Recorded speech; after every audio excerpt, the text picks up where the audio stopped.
esta mañana vamos a estar viendo la sección expositiva de Lucas 8, del 16 al 21. Y el título que le puse es Jesús exhorta a practicar la palabra. Vamos a buscar en nuestras Biblias, por favor, en 2 de Pedro 1:18. 1:19, perdón. 2 de Pedro 1:19. Dice así. Tenemos también la palabra profética más segura, la cual hacéis bien en estar atentos como a una antorcha que alumbra en lugar oscuro, hasta que el día esclarezca y el lucero de la mañana salga en vuestros corazones. Te damos gracias, Señor, en esta mañana. Bendice tu pueblo. Bendícenos a todos y que tu palabra pueda alumbrar en lo más profundo de nuestra alma y también en nuestra comunidad de creyentes y también en nuestra ciudad y en nuestro país y en todo lugar para donde tú quieras enviarla, Señor. Ayúdanos a obedecerla, a practicarla y que este mensaje pueda hacernos entender la importancia de conocer tu palabra, de entender tu palabra y practicar tu palabra. En nombre de Jesús oramos, te damos gracias. Amén. Bien, hace 3 semanas que no estaba con ustedes. Gracias a Dios por Alex, que trajo un mensaje, y Martín, que trajo otro. Yo me siento bendecido verdaderamente por ustedes, porque no es fácil llevar el tren solo. Hace 3 semanas atrás hablamos de cuando Jesús predicó la parábola del sembrador. Él se la explicó a sus discípulos porque ellos no entendieron muy bien la parábola y les explicó más. Les dijo por qué razón él hablaba por parábolas y estuvimos puntualizando en estos asuntos de cómo Dios, usando el mismo medio o los mismos medios, que es la predicación de la palabra, Él salva a algunos y endurece a otros, con la salvedad de que Dios no es el que endurece, la persona se endurece al rechazar el mensaje de la palabra misma. ¿Verdad que sí? Eso lo vimos hace 3 semanas atrás. Si usted no lo recuerda, todos los mensajes están ahí en YouTube para que usted los revise. Y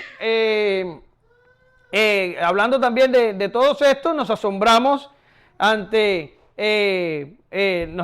de que los desobedientes fallan en la responsabilidad de aceptar, obedecer y practicar la palabra, pero los que sí responden a la responsabilidad, los que sí acatan la palabra, la escuchan, la desean, la practican, entonces que todo esto es por pura gracia, esto les permite crecer y dar fruto a 100 por 1. Todo eso lo vimos hace 3 semanas. Bien, en la sección de hoy vamos a hablar exactamente de lo mismo, porque este discurso de Jesús no se termina con la parábola del sembrador. Él habló de la parábola del sembrador e inmediatamente introdujo la sección que nosotros vamos a estar hablando hoy. Y el Señor lo que hace con esta sección del 16 al 21 es sobre enfatizar lo que había dicho anteriormente por medio de la parábola del sembrador. Y es que no solo Jesús, sino la Biblia entera no escatima secciones y figuras para exhortarnos a nosotros a desear la palabra, entender la palabra y practicar la palabra. Por tanto, en la clase de hoy vamos a ver 2 puntos. El mensaje no debe ser largo porque la sección es muy pequeña, así que eso les va a beneficiar a muchos. Vamos a ver 2 puntos. La palabra todo lo manifiesta, el del 16 al 18.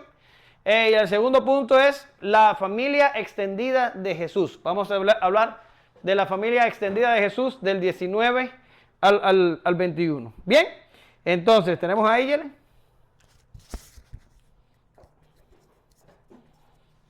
Nadie que enciende una luz la cubre con una vasija, ni la pone debajo de la cama, sino que la pone en un candelero para que los que entran vean la luz. Porque nada hay oculto que no haya de ser manifestado, ni escondido que no haya de ser conocido y de salir a la luz. Mirad pues cómo oís, porque a todo el que tiene se le dará, y a todo el que no tiene, aún lo que piensa tener se le quitará. Muy bien, gracias. Mirad cómo oíd. Esta es la parte importante de lo que acaba de leer Ayele. Mirad cómo oíd. Y ya les adelanté en la introducción que esta sección está muy relacionada con la parábola del sembrador. Y usted se acuerda, ¿habían cuántos tipos de tierra? Habían 4 tipos de tierra. ¿Cuántos de esos tipos rechazaron la semilla o no estaban listos para la semilla? 3. Y solo uno de ellos estaba listo para la semilla, donde la semilla produjo fruto a 100 por 1. ¿Se acuerdan? Ahora, en esta escena donde Jesús dice, porque nadie agarra una lámpara encendida y la pone debajo de la cama o la cubre con algo, sino que la pone en un candelero para que vea, ¿ya? Jesús está hablando exactamente de lo mismo. Las personas que agarran una lámpara, y usted va a decir, es ridículo. Incluso el Señor usa ahí un absoluto negativo, nadie. Él dice, nadie, a nadie se le ocurriría en su sano juicio agarrar una lámpara y ponerla debajo de una cama o cubrirla con algo para que no se vea la luz. Eso no lo hace nadie. Bien, bueno, los que rechazan la palabra de Dios, que son los mismos terrenos que no estaban listos para la semilla, estos hacen exactamente eso. Ellos ponen la luz, la lámpara con su luz y la esconden, la disimulan. La ponen aparte, no la toman en cuenta, no la estiman, la menosprecian. Eso es lo que hacen exactamente estas personas. Sin embargo, el que sí hace lo contrario y toma la palabra y la acepta y medita en ella y la practica, es aquel que agarra la lámpara y la pone en el candelero para que la lámpara, la luz de la lámpara le alumbre a sí mismo y alumbre a todos. Eso es exactamente lo que está pasando aquí, y es la relación entre la figura de la lámpara y la luz puesta en el candelero con la parábola del sembrador. El mensaje es exactamente el mismo. Ahora, me voy a centrar solo por el momento en los que reciben la palabra en la buena tierra, en la que toman la lámpara y la ponen en el candelero para que alumbre, ¿verdad? ¿Qué es lo que pasa a aquellos que aceptan la palabra? ¿Qué pasa en aquellos que meditan en la palabra, que practican la palabra? ¿Qué es lo que pasa? Bueno, lo que pasa es que la palabra actúa en ellos. El evangelio, el cristianismo, la experiencia cristiana es algo sumamente fácil. Y yo lo hablaba así unos días atrás. Es sumamente fácil porque lo único que uno tiene que hacer es exponerse a los medios. Tú te expones a la palabra y la palabra te cambia. Pues ¿cómo lo haces? Pues yo no sé. Nadie sabe. ¿Cómo actúa el Espíritu Santo para santificarte? ¿A través de la palabra? Pues no sabemos. ¿Qué es el efecto que provoca en nuestra alma? Pues tampoco lo sabemos. Pero de alguna manera la palabra actúa. Es una cosa de solamente exponerte. La lámpara se pone allí y la lámpara alumbra. Y cuando alumbra, cumple su función. Bueno, pues cuando tú tomas la palabra y la aceptas y meditas en ella, esa palabra hace su efecto, el efecto que vaya a causar. Pero tú no te tienes que preocupar por eso. Bueno, aquí tenemos algunas luces, que en nuestro tiempo son luces. En aquellos tiempos eran lámparas de aceite que se prendía una mecha y tomaba fuego. Pero es básicamente lo mismo. Aquí tenemos luces, ¿verdad? Y desde que tú las pusiste ahí, ellas alumbran, ¿verdad que sí?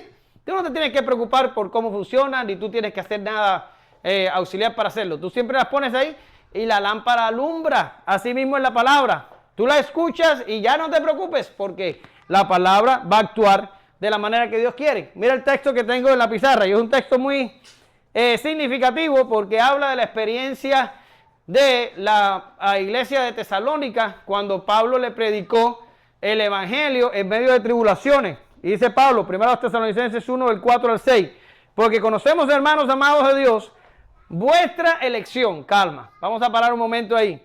Cuando nosotros como calvinistas hablamos de la elección y de la predestinación y reconocemos que dentro de la humanidad caída, Dios por pura gracia y misericordia eligió a vasos para gracia y para misericordia para impedir que fueran al infierno y darles la salvación, la primera objeción que ponen las personas es, bueno, ¿y ahora cómo yo sé quién es elegido y quién no? ¿Y quién es predestinado y quién no? ¿Y quién va a ser salvo y quién no? Yo no lo sé, es que no tenemos que saberlo.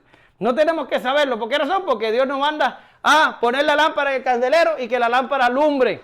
Eso es lo que Dios nos manda. Y aquellos que reciban la luz la van a recibir. Y cuando la reciban, nos vamos a enterar. ¿Lo ven? Entonces dice Pablo, hermanos amados, conocemos vuestra elección. ¿En serio? Claro que la conocen. ¿Y por qué la conocen? Porque nuestro evangelio no llegó a vosotros en palabras solamente, sino también en poder, en el Espíritu Santo y en plena certidumbre, como bien sabéis, cuales fuimos entre vosotros por amor de vosotros. Y vosotros vinisteis a ser, ¿qué cosa dice ahí?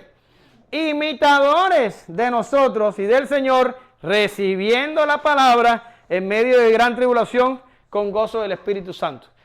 ¿Quién es escogido y quién no? Pues nosotros no lo sabemos, pero aquellos que aceptan la palabra, entonces son los que Dios ha escogido para que lo haga. La palabra va a causar el efecto. Eso es lo que Jesús está diciendo aquí. Tú solamente pon la luz en el candelero y déjala que brille, y la luz va a causar el efecto en ti y en las personas que son beneficiadas de la luz. Ahora, vamos a abundar un poquito más en cuanto a el cambio que produce la palabra o la semilla o la luz en la persona que la recibe, en la persona que la acepta, en la persona que medita en ella. ¿Qué es lo que pasa? Bueno, ahí dice, un hacedor de la palabra, ¿qué le pasa? Un hacedor de la palabra cambia. Y yo sé que usted va a decir, ay, ya no los has dicho otras veces. Bueno, pues ahora te lo vuelvo a decir, porque ahí está el texto y tenemos que explicarlo y exponerlo de la forma en la que es. Y aquí lo que el texto está diciendo es eso. Si tú te expones a la palabra, cambias. Cambias. Hermano, ¿y qué pasa si no cambio? No es posible. Si te expones bien expuesto, cambias. Y si no, dos posibilidades. O no estás expuesto, me estás mirando ahora mismo y yo puedo decir, sí, me está prestando atención, pero en realidad está pensando que cuando salga de aquí va a ir al H-E-B y va a comprar y va a hacer y va a llegar a la casa y va a reparar y va a festejar. Pero no está aquí. A eso es otra cosa. Pero si tú te expones honestamente a la palabra y meditas en ella, la palabra cambia tu vida. Mira, segunda de Pedro 1:8 dice, porque si estas cosas están en vosotros y abundan, no os dejará estar ociosos ni sin fruto en cuanto al conocimiento de nuestro Señor Jesucristo. Ahora, este texto es fundamental y a mí me hubiera encantado traerlo en su totalidad, con todo su contexto, porque está genial, pero ni tengo el tiempo, ni tampoco me cabía en la diapositiva completa. Pero usted puede después buscar y leer 2 de Pedro del 1 al 10, y usted va a recibir cantidad de información, porque el apóstol Pedro le dice a su audiencia las cosas que tienen que hacer. Y cuando él termina de explicárselo todo, él le dice, porque si ustedes practican estas cosas, ustedes no caerán jamás. Por tanto, el éxito está garantizado. No es como cuando usted compra un auto y dice, ¿me saldrá bueno o me saldrá malo? Cuando usted compra una casa, ¿me saldrá bueno o me saldrá malo? Cuando usted compra un alimento, ¿estará sabroso o no? Bien, no es así. La palabra está garantizada que va a cambiarte para bien. Eso es un sí y eso es así. ¿Ya? Ahora, es un cambio que se ve. Porque a veces queremos practicar el evangelio y el cristianismo ha pasado por etapas tan raras que a veces han habido etapas donde el evangelio y la práctica del cristianismo está plagada de normas y plagada de disposiciones humanas, y la gente piensa que por practicar todas esas cosas ya están bien, ¿verdad? Y entonces después dejan esto y se dan cuenta que no funciona y se van al otro extremo y dicen, no, el cambio tiene que ser interior, lo de afuera no importa, y entonces se tiran para el otro extremo y entonces el cambio es el interior. Y la pregunta es, y la respuesta es la misma siempre. Los extremos siempre son malos. El cambio comienza en el interior, pero el cambio se expresa. El cambio se expresa. No es una cosa como que me tengo que buscar un equipo, un escáner, algo para yo mirar lo que hay en el interior de cada uno de ustedes. No, yo lo único que tengo que mirar sus frutos, su comportamiento, su forma de vivir, y me voy a dar cuenta si hay algo en el interior o si no lo hay. Pero el cambio es notable. Vamos a volver a la iglesia de Tesalónica a la que Pablo le está escribiendo. Y mire lo que dice Pablo. Primera a Tesalonicenses 1:8. Y dice, porque partiendo de vosotros ha sido divulgada la palabra del Señor, no solo en Macedonia y Acaya, sino también en todo lugar. Escuche, vuestra fe en Dios se ha extendido, de modo que nosotros no tenemos necesidad de hablar nada. Eso está genial. Pablo llegó, le predicó el evangelio a unos cuantos tesalonicenses en medio de gran persecución. Estos se convirtieron y Pablo se va. Y para cuando Pablo vuelve a checar cómo estaban las cosas en la iglesia, la gente permanecía en la fe, pero no solo que permanecía, sino que su conducta cristiana y su buen testimonio y su historia de redención se había extendido a las regiones vecinas, que cuando ya Pablo llegaba a predicar, ya el trabajo había estado hecho porque la iglesia de Tesalónica había ganado un alto grado de testimonio cristiano en la región. ¿Lo ven? Por tanto, el cambio es notable. El cambio es una cosa que uno mira y ve la persona y convive con ella y te das cuenta si algo pasó en el interior o si algo está pasando en el interior o si verdaderamente no está pasando para nada. Les traigo un pensamiento de Calvino. Miren lo que dice Calvino. Creo que no lo puse en la diapositiva. Miren lo que dice Calvino. Para que la doctrina sea fructífera para nosotros, debe desbordarse en nuestros corazones, difundirse en nuestras rutinas diarias y verdaderamente transformarnos en nuestro interior. El poder del Evangelio debe penetrar los afectos más íntimos del corazón, hundirse en el alma e inspirar al hombre 100 veces más que las enseñanzas sin vida de los filósofos.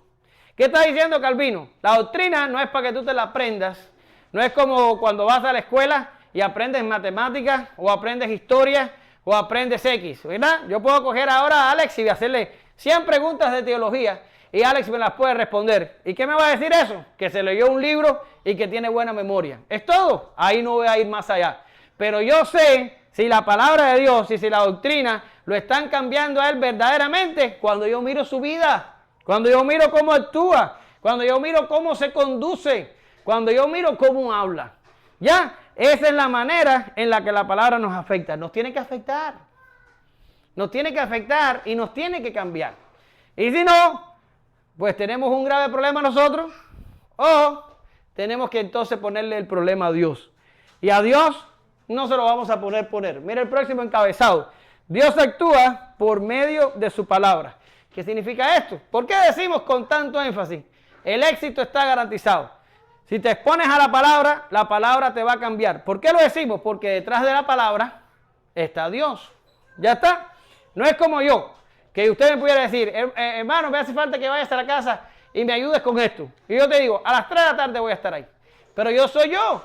Se me puede atravesar alguien en el camino, se me puede pochar una llanta, me puede llegar una visita a la casa. Pueden pasar 1000 cosas y lo más probable es que yo voy a llegar a las 3:30 o voy a llegar a las 4 o nunca voy a llegar.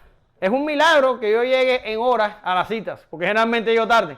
¿Por qué razón? Porque yo no soy una persona limitada, pero Dios no, ¿verdad? Y cuando Dios se propone hacer algo, Dios lo hace. Se acabó. Mira lo que dice Isaías 55, 10 al 11. Dice así: porque como desciende de los cielos la lluvia y la nieve, y no vuelve allá, sino que riega la tierra y la hace germinar y producir, y da semilla al que siembra y pan al que come, así será mi palabra que sale de mi boca. No volverá a mí vacía, sino que hará lo que yo quiero y será prosperada en todo lo que la envíe. ¿Lo ven? El que habla aquí es Dios, no es Omar. El que habla aquí es Dios. Y cuando Dios habla, se cumple su palabra. Y si Dios está trabajando en tu vida por medio de la palabra, no por medio de fábulas, no por medio de entretenimiento, no por medio de motivaciones, no por medio de estratagemas de hombre, no por medio de tonterías, no. Si Dios está trabajando en tu vida por medio de la palabra, Dios va a provocar y garantizar un resultado. Y el resultado va a ser notable, y el resultado va a brillar, y el resultado lo vamos a poner en un candelero y se va a poder ver de lejos. Porque eso es lo que Dios hace por medio de su palabra. Pero me vas a decir, y esto siempre va a ser así, siempre va a ser así. Dios no puede ser frustrado. Dios no puede frustrarse. Dios no puede decir, voy a construir y no terminar. Esto no le sucede a Dios. Hay un momento en que Jesús dice, cuando vayas a hacer una torre, mejor siéntate y valóralo y piénsalo y haz los planos y ve lo que vas a hacer. Y para cuando la empieces, la termine. No vaya a ser que la empieces y no termine y todo el mundo se burle de ti. Pero esto nos pasa a nosotros los hombres, pero no le pasa a Dios. Los planes de Dios jamás se frustraron. Esto es una realidad. Mira lo que dice el texto, y estas son palabras de Nabucodonosor, alguien que le tocó aprender la humildad por medio del mazo de Dios. Y dice Daniel 4:35, todos los habitantes de la tierra son considerados como ¿qué? Como nada.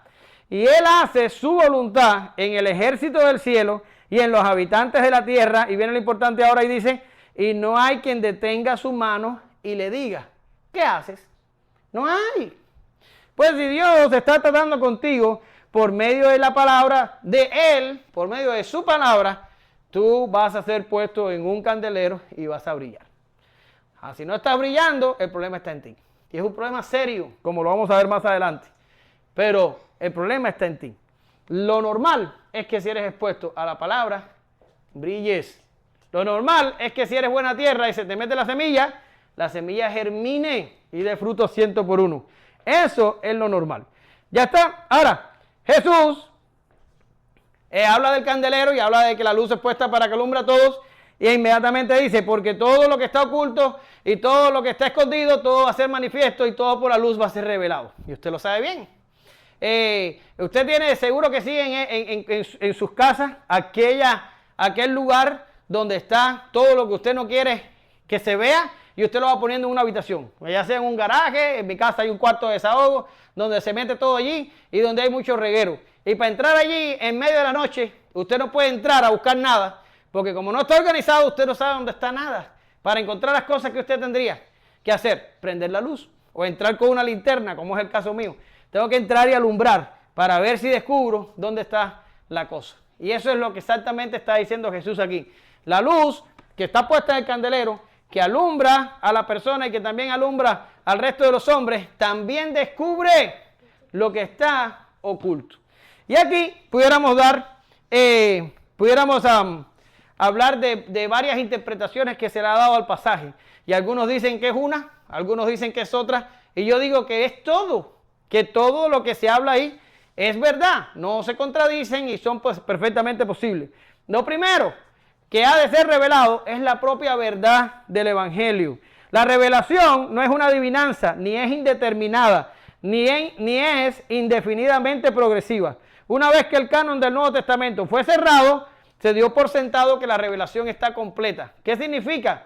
Lo primero que es revelado por la luz, lo primero que es revelado por la palabra es la revelación. Y la revelación se completó en el Nuevo Testamento. Y ya sabemos todo lo que tenemos que saber. Si usted va al Antiguo Testamento, los profetas del Antiguo Testamento les fue privado de mucha información que luego fue develada en el Nuevo Testamento. Si usted busca aquí, primero los Corintios 2.7, primero los Corintios 2.7, dice, mas hablamos sabiduría de Dios en misterio, la sabiduría oculta, la cual Dios predestinó antes de los siglos para nuestra gloria. La sabiduría oculta, el misterio, que ya hablamos en cultos pasados y les dije que un misterio es una información que el hombre solo puede conocer si Dios voluntaria y positivamente lo revela. Ya está. Ahora, Dios no lo reveló en el Antiguo Testamento, pero Dios lo revela en el Nuevo. Y dice Pablo que Dios lo predestinó de esa manera antes de los siglos. ¿Para qué? Para nuestra gloria. ¿Qué quiere decir? Para nuestro beneficio, para nuestra edificación. ¿Ya está? Ahora, ¿qué es lo que es revelado por la luz? ¿Qué es lo que es revelado por la palabra? Los misterios y la sabiduría que es necesario que conozcamos. ¿Para qué?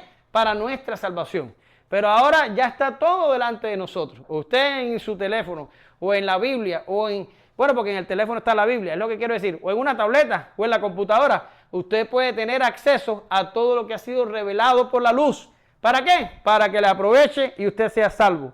Ahora, esto es unos que dicen que ahí el Señor se está refiriendo a la revelación que es completada en el Nuevo Testamento. Dicen, no hay nada oculto que no hace manifiesto. Bueno, pues tampoco los misterios de Dios son ocultos. Todo lo que nosotros necesitamos saber para salvarnos y madurar y crecer y santificarnos está revelado y está en la palma de nuestra mano. Y voy a poner una salvedad aquí.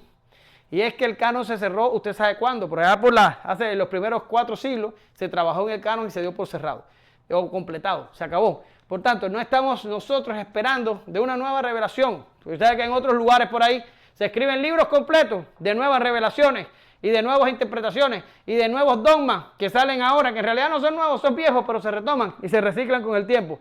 Nada de esto es la palabra de Dios para nosotros. Todo esto es engaño y manipulación de los hombres para lograr un efecto en las personas. La palabra de Dios dice todo lo que nosotros necesitamos saber. Pues esto es lo primero que va a ser manifestado. ¿Y qué es lo segundo? ¿Qué es lo segundo? Bueno, pues lo segundo es que la naturaleza de las cosas será expuesta. El texto habla de los misterios del reino que son revelados, pero el texto también habla de forma de advertencia y te dice, no te esfuerces en esconder las cosas, no te esfuerces, porque la luz lo devela todo, la luz lo descubre todo, la luz lo manifiesta todo. Y si quieres ponerlo más advertencia todavía, el Señor lo saca todo a la luz. Ya, y el Señor está diciendo, y acuérdense que estamos hablando en un contexto donde hay una audiencia, ¿cómo? Hay una audiencia mixta. Hay discípulos de Jesús, hay personas que verdaderamente se acercan a Jesús para oír el mensaje y personas que verdaderamente quieren a Jesús y a la salvación, pero también había un grupo de personas que no querían nada de esto y había otro grupo de personas que también eran enemigos de Jesús, que era la cúpula gobernante y religiosa de Israel. Ahora, toda esta gente que está allí, se aparece el Señor con una solapa, se aparece el Señor con una segunda intención, pero le está mostrando una cara, pero en realidad tienen otra. Y el Señor les dice, no hay problema, no importa la cara que ustedes me muestren o la forma en la que ustedes traten de engañar a otros. Toda la luz lo va a traer revelado, la luz va a manifestar la naturaleza de las cosas. La palabra de Dios va a exponer las cosas como verdaderamente son. Por tanto, de nada nos sirve vivir una vida de apariencia, de nada nos sirve vivir una vida de hipocresía, porque la hipocresía nos va a ayudar solamente un corto tiempo. La luz lo va a traer todo al descubierto. Mira lo que dice Hebreos 13 aquí. Y dice, y no hay cosa creada que no sea manifiesta, ¿dónde? En su presencia. Antes bien, todas las cosas están desnudas y abiertas a los ojos de aquel a quien tenemos que dar cuenta. ¿Para qué las apariencias? ¿Para qué los disfraces? ¿Para qué las máscaras? Si sabemos que a Dios no lo podemos engañar. Y mira el texto de abajo, dice, no os engañéis, Dios no puede ser burlado, pues todo lo que el hombre sembrare, eso también segará. Porque, voy a parar, hay algunos que dicen aquí, ok, por esa causa, tú, Abraham, tienes que traerme el próximo domingo 200, porque si tú siembras 200, tú vas a recoger 1000, ¿verdad? Y tú, Martín, te voy a dar bien, con 100 que traigas, tú pones 100 y te va a dar 500, ¿verdad que sí? Y hay algunos lugares que lo hacen así, así mismo como yo lo estoy diciendo, aunque a usted le parezca increíble. Ahora, no es eso lo que dice el texto. Ya, todo lo que el hombre sembrar, eso también segará. ¿Qué es lo que el hombre siembra? ¿Qué es lo que el hombre ciega? Pues lo dice el próximo versículo. Y dice, porque el que siembra para su carne, de la carne segará corrupción. Mas el que siembra para el espíritu, del espíritu segará vida eterna. Eso no es dinerito. No es dinerito o no es otra cosa material. Aquí se está hablando de cuál es la práctica de tu alma, de cuál es la práctica de tu vida. Si tú te la pasas la vida haciendo lo malo, tú vas a cegar corrupción y con la corrupción te va a llevar al infierno. Pero si tú siembras con el Espíritu y tú te expones a los medios y tú buscas de la palabra de Dios y tú meditas en la palabra de Dios, te esfuerzas en practicar y obedecer la palabra de Dios, entonces del Espíritu vas a cegar la vida eterna. Pero el texto dice, no os engañéis. No os engañéis. Dios no puede ser burlado. Yo puedo ser burlado. Tú puedes ser burlado. Todos nosotros podemos ser víctimas del engaño. Pero Dios no puede ser víctima del engaño. Nuestra confesión de fe dice que Dios no dará por inocente al culpable. No te esfuerces. No te esfuerces porque verdaderamente lo que tú siembres, tú vas a recoger la recompensa, ¿verdad? Y esto es lo que está diciendo aquí el Señor. Todo va a ser manifiesto. No te preocupes. Es cuestión de tiempo. Todo va a ser manifiesto. Ahora, la cosa se complica un poquito más, porque entonces el Señor pasa y dice, porque a todo el que tiene, ¿verdad? Ya usted conoce el texto, se le dará. Y al que no tiene, pero Lucas lo dice de una manera genial. Y Lucas dice, pero al que no tiene y cree que tiene, dice, aún lo que tiene, se le quitará. Es impresionante. Ahora miren, esto habla de la recompensa y el juicio. Ahora, ¿qué significa el que tiene? ¿De qué estamos hablando aquí? Aquí estamos hablando de la palabra de Dios. Aquí estamos hablando de la lámpara que alumbra. Aquí estamos hablando de la semilla que se siembra en la tierra. Aquí estamos hablando de una cosa que se recibe desde afuera, ¿verdad? Porque ni la tierra es poseedora de la semilla, ni la persona es poseedora de la lámpara. Las dos cosas vienen de afuera. Pero una vez que se recibe, la tienes. Por tanto, si tú quieres la palabra, la tienes. Si tú quieres la lámpara, la tienes. Si tú quieres la semilla, la tienes. Ya está. Ahora, el que tiene es el que estima la palabra, el que quiere la palabra, el que anhela la palabra, el que desea la palabra, el que medita en la palabra, el que estudia la palabra, el que practica la palabra, el que obedece la palabra, el que comparte la palabra. Todas estas cosas, ese es el que tiene. ¿Y qué dice el texto? El texto dice, al que tiene, se le da más. Es diferente a nuestro gobierno, o a nuestros gobiernos, porque me imagino que en todos los lugares es igual. En los gobiernos nuestros, al que no tiene, se le trata de dar algo. Y se le da ayuda para la comida, y se le da esto, y se le da aquello. Y entonces, a los que tienen, se les quita en impuestos y en todo lo demás. Así funcionan los gobiernos. Pero en Dios no. Dios no funciona así. Dios le da al que tiene más, para que tenga más. Y al que no tiene, aún lo que cree tener y que no tiene, Dios se lo quita. Es impresionante. Ahora le voy a traer un ejemplo de alguien que tiene y que recibe más. Y usted sabe cuál es el ejemplo. Lucas 10 del 41 al 42. ¿Qué está pasando aquí? El Señor llega a casa de Lázaro. Lázaro tiene dos hermanas, Marta y María, ¿verdad? Y el Señor empieza a hablar, tú sabes cómo funciona, empieza a hablar de la palabra, ¿de qué más? Y María se sienta a los pies del maestro y empieza a escuchar. Ahora, ya esto lo hemos tocado en otros momentos y lo hemos dicho. Esto es una cosa aquí inusual, es contracultural. En la cultura de Jesús, ninguna mujer se sentaba a los pies de un rabí a aprender. Pero Jesús no es cualquier rabí. Y María lo sabía. Y María llegó al Señor y se tiró a los pies del maestro y ahí empezó a oír la explicación y todo lo que el Señor estaba diciendo. Pero Marta estaba haciendo lo que supuestamente tenía que hacer. Y era con todo el afán de la casa, tratando de preparar, me imagino, que alimento y que todo aquello. Y en algún momento se frustra y considera injusto que ella sola estuviera trabajando y va donde está el Señor y le dice, Señor, ¿no te importa que yo esté aquí pasándola mal y trabajando mucho y que mi hermana simplemente esté ahí ayudándote? ¿No te da lástima de mí? Es la respuesta. Impresionante, hermano. La respuesta es impresionante.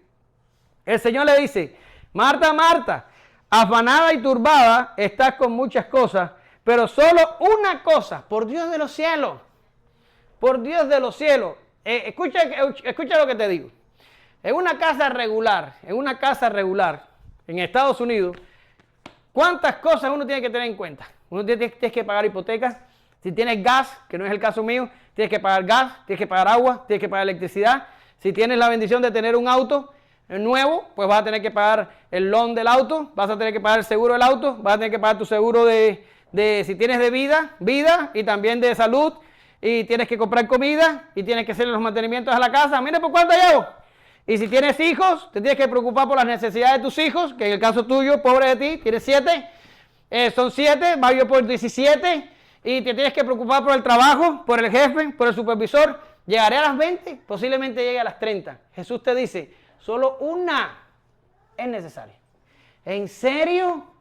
Solo una. Y después te pregunta, ¿por qué estás estresado? Porque no oyes. ¿Qué es lo que dice el Señor desde el principio de este mensaje? Mirad cómo oíd. ¿Por qué estás estresado? ¿Por qué estás reventado? ¿Por qué no puedes con tu vida? Porque no oyes. Es exactamente porque no oyes. Porque aquí Jesús te está diciendo, solo una es necesaria. Una. ¿Cuántos ¿Cuántos mandamientos se le dio al hombre en el huerto del Edén? ¿Cuántos? Se le dio uno. Solo uno. El otro día lo hablaba con Martín. Martín Grande, porque tengo a los dos Martín hoy. En Deuteronomio dice, aquí tienes el mandamiento, y el mandamiento no es difícil. No está en el cielo para que diga, ¿quién sube allá y lo baja? O del otro lado del mar. No, cerca de ti está la palabra, para que la cumplas. No es una cosa difícil. Y el Señor le dice a Marta, estás perturbada, estás afanada, estás fastidiada, porque tienes demasiadas cosas en la cabeza. Y ninguna de esas importan. Solo una importa. Una. Pero le dice más. Y le dice, María ha escogido la única que es importante. ¿Y qué dice el Señor? No le será quitada. Al que tiene, se le da más. Y al que no tiene, aún lo que quiere tener, se le quita. Es impresionante. Es al revés de todo lo que nos hemos imaginado y pensado. Es al revés. Yo me imagino que esta Marta no aprendió. La Biblia nos dice que entonces dejó todo y se sentó también a aprender. No, Marta hizo esto. Y se fue, ¡bum! Y siguió afanada. Y solo María se quedó allí haciendo lo que era importante. Solo una cosa. María la tenía y no le fue quitada. El Señor no le dijo, ay, hija, ten misericordia, por favor. Y ve con tu hermana, ya escuchaste bastante, pero mira ahora cómo está. Ahorita va a tener una cara larga, va a estar peleando y va a estar tirando los calderos. Para nada. Al Señor no le interesó para nada la condición atribulada de Marta. El Señor le dijo, lo que María tiene es lo importante y no le voy a quitar lo que es importante. Al que tiene, se le da. Pero Lucas dice, el que piensa tener. Y yo quiero que tú entiendas esto, porque esto es una cosa lamentable. Y aquí, en este caso, no tenemos el caso de una persona que dice, yo tengo, luego yo recibo.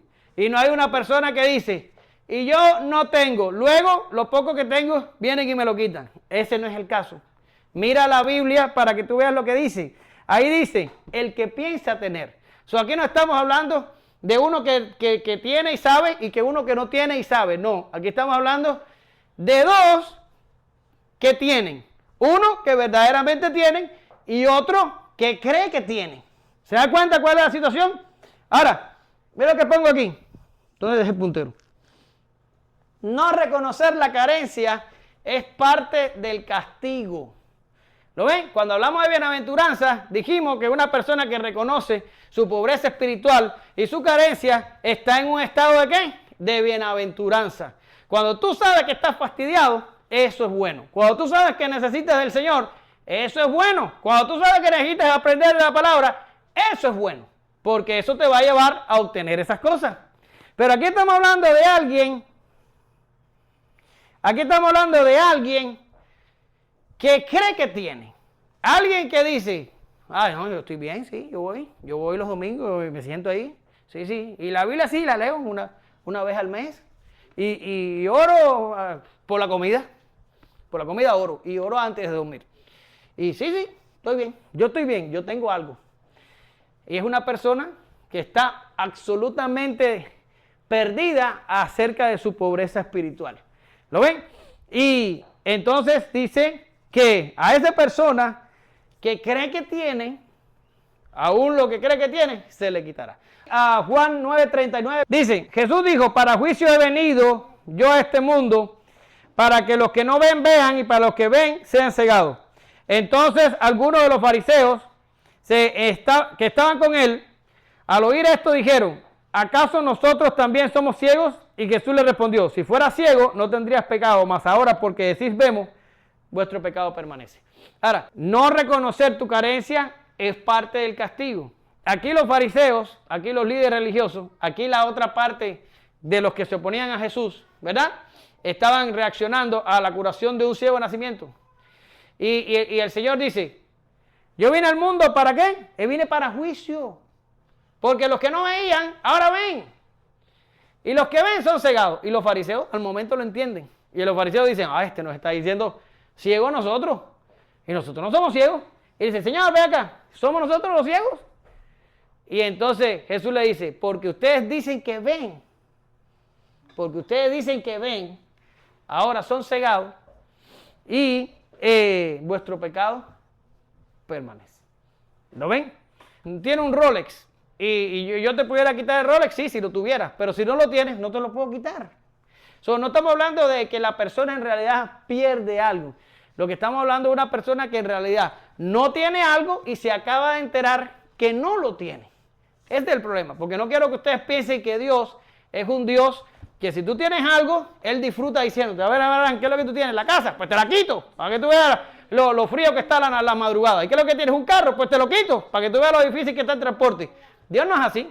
Dios no es así. Estamos hablando de una persona que cree que tiene, pero no tiene. ¿Y qué es lo que le pasa? Se da cuenta de su carencia, se da cuenta de su situación, cuando ya esta no puede ser remediada, cuando ya no puede haber posibilidad para que él entonces se acerque. Ya está. ¿A quién le pasó similar? A las vírgenes insensatas, que cuando vinieron ya con el aceite comprado, ya se había cerrado la puerta y ya perdieron la oportunidad.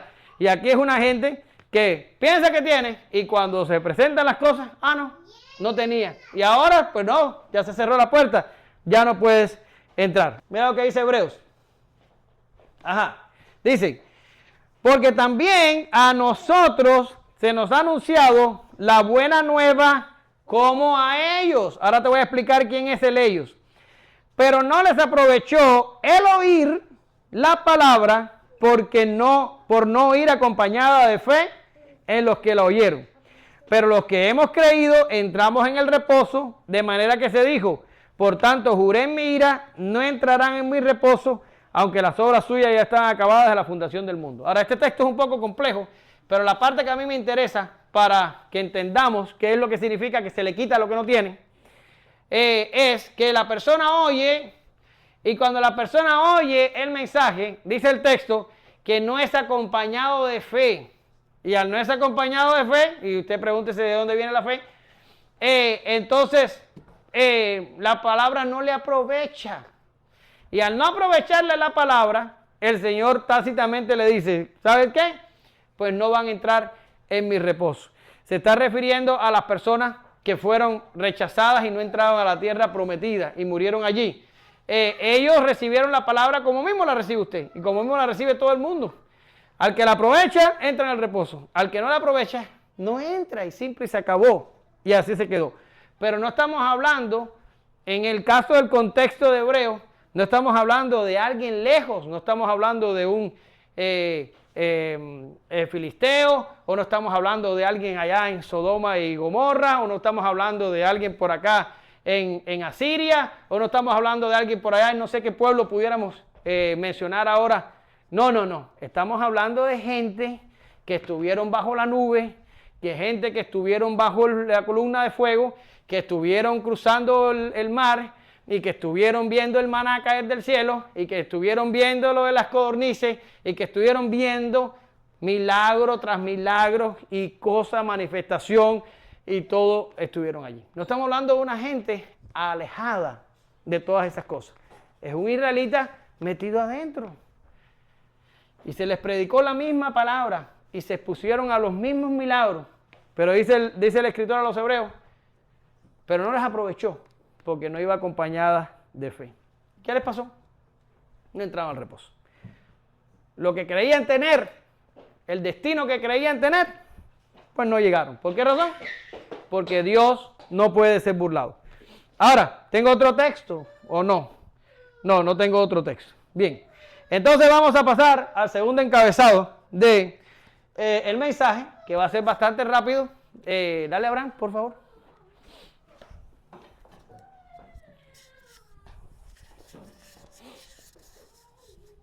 La familia extendida de Jesús. Dice, entonces su madre y sus hermanos vinieron a él, pero no podían llegar hasta él por causa de la multitud. Y se le avisó diciendo, tu madre y tus hermanos están afuera y quieren verte.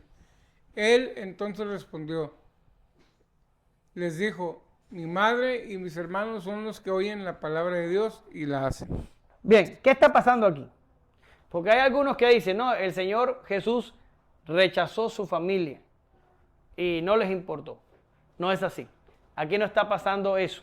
Aunque nosotros leemos en otros evangelistas, por ejemplo, Juan dice que su familia no creía en él, y Marcos y Mateo dan algunos atisbos de que había cierta disruptura entre Jesús y sus familiares. Lucas no habla de esto. Cuando Lucas habla de la madre de Jesús, habla en los mejores términos, y cuando Lucas habla de sus hermanos, no entra en detalles previos a la conversión de ellos, porque más adelante sabemos que los hermanos de Jesús tuvieron su momento. Ahora, ¿a dónde voy? Jesús aquí no está rechazando la familia, no está pasando eso. ¿Qué es lo que está pasando aquí? Aquí está pasando algo que era muy común y que ya lo hemos abordado antes, y usted se acuerda, cuando llegaron aquellos con el paralítico en la camilla, ¿verdad? ¿Se acuerdan? Llegaron y decían que había una gran multitud y no podían pasar. ¿Y qué fue lo que hicieron? Tuvieron que dar la vuelta y meterse por un techo, abrir un hueco donde Jesús estaba y meter el paralítico por el techo, porque la multitud no les dejaba pasar hasta donde Jesús estaba. Y fueron allá y lo metieron por el techo. Aquí está pasando exactamente lo mismo. Aquí hay una multitud de gente y la familia de Jesús llega y trata de llegar y la gente no les deja pasar. Pero parece que alguien se da cuenta de lo que está pasando y va para allá y le dice a Jesús, oye, tu madre y tus hermanos están aquí. Y Jesús dice entonces la famosa frase que su madre y sus hermanos son aquellos que oyen la palabra y la hacen. ¿Se acuerdan que desde el principio estoy diciendo que el mensaje tiene que ver con desear la palabra, meditar en la palabra, practicar la palabra, compartir la palabra, hacer todas estas cosas? Exactamente, aquí Jesús lo dice, mi familia son los que aceptan la palabra y la hacen. Ahora, no está diciendo que está rechazando su familia, está extendiendo su familia. Lo que está pasando aquí es que está diciendo, oh, mi familia, pues yo pensaba que ustedes sabían que ustedes eran mi familia, porque ustedes también son parte de mi familia, porque desde el punto de vista que ustedes, ¿cómo es que dicen? Oyen la palabra de Dios y la hacen, eso los convierte en mi familia. Jesús no está rechazando su familia sanguínea, Jesús lo que está extendiendo, agrandando, introduciéndoles a sus oyentes que todo el que oye la palabra y la hace se convierte en familia de Jesús. Punto y se acabó. Aquí no hay una exclusión. Aquí lo que hay es una gigantesca inclusión. Jesús está diciendo, mi madre y mis hermanos, ustedes también son mi madre y mis hermanos, ustedes también son mi familia. Me recuerdo que el segundo pastor que tuve allá en Las Vegas, nos decía a veces cuando hablaba de congregarnos y de edificarnos los unos a los otros, porque esto es algo que siempre da mucho trabajo, decía, hermanos, esto que usted ve aquí es lo que usted va a tener en el cielo. Los familiares inconversos no van para el cielo, los amigos inconversos no van para el cielo. Pues entonces, aquí en la tierra, aprenda a amarse y a respetarse y a soportarse entre hermanos, porque cuando llegue al cielo, ¿qué es lo que va a haber? Los hermanos que usted tiene aquí en la tierra. Y esa es la verdadera familia, porque nos vamos a tener que soportar por la eternidad. Por la eternidad. Lo mismo que aquí, lo mismo van a estar allá. A no ser que a usted le toque ir a vivir por allá con otros, que lo dudo. Entonces, Jesús aquí está haciendo exactamente eso. Le está diciendo, mi familia es mucho más grande que la madre que me dio a luz y que mis hermanos. Ya. Ahora, hay algunos comentaristas que se ponen un poquito aquí anticatólicos y yo lo voy a soltar también porque no viene mal porque esto se oye en internet. Se da cuenta que dice, los hermanos de Jesús, hubo hermanos después de Jesús. Porque los católicos dicen que María no tuvo más ningún hijo. Bueno, aquí está hablando de que llegó María y los hermanos de Jesús. Fue María y sus hermanos. ¿Ya? Una col dentro de la lechuga. Ahora, por tanto, Jesús está diciendo aquí, también son mi familia aquellos que oyen la palabra y la obedecen. Y yo quise resumirles, hacer un pre-resumen del mensaje y decir, conforme a todo lo que hemos estado escuchando, desde que hablamos de la parábola del sembrador hasta hoy, cuál es el comportamiento o cuál es la forma de reaccionar ante la palabra de aquellos que son familia de Jesús, de aquellos que han sido adoptados en la familia de Jesús. Y se lo quise traer, y no solo que se los quise traer, sino que me fui al Salmo 119 y lo leí para sacar de allí la base bíblica para poder probar el punto que ya de todas maneras ya probé, pero no importa, quise agarrar el Salmo 119, que es un salmo que habla de la palabra de Dios, y está allí. Dice, la familia de Jesús son hacedores de la palabra. ¿Qué significa esto? Primero, la palabra es deseada por aquellos que son la familia de Jesús. Abre mis ojos y miraré las maravillas de tu ley. Todo esto del Salmo 119, versículo 18. no podemos solos. Dios tiene que abrir nuestros ojos para que miremos la ley. ¿Verdad que sí? Pero la deseamos cuando nuestros ojos son abiertos. Lo segundo que pasa, la palabra es oída. Mejor me es la ley de tu boca que millares de oro y plata. El verso 72. Después que la palabra es oída, la palabra es entendida. Hazme entender el camino de tus mandamientos para que medite en tus maravillas. El verso 27. Después que la palabra es entendida, entonces la palabra es practicada. Maravillosos son tus testimonios, por tanto los ha guardado mi alma. El verso 129. Y después que la palabra es practicada, entonces la palabra es compartida. Hablará mi lengua tus dichos, porque todos tus mandamientos son justicia. El verso 172. Y esto es, empieza por el desear y termina por el compartir. Una vez que empieza, Dios se va a asegurar que su palabra haga aquello por lo cual Él la envió. Dios se va a asegurar de que si tú empiezas con desear, tú termines con compartir. Porque ese resultado lo garantiza el Señor, ¿verdad? Concluyo. Jesús ha hecho toda una oda a la palabra y a la obediencia que deben los hombres que escuchan. Han pasado unos 6,000 años desde que la primera pareja humana desobedeciera en el jardín del Edén. Y tanto tiempo después, todo se reduce a lo mismo: oír la palabra y obedecer la palabra. Suena simple, pero no es fácil. Sin embargo, Dios, en su afán de salvarnos, nos da de gracia para que podamos.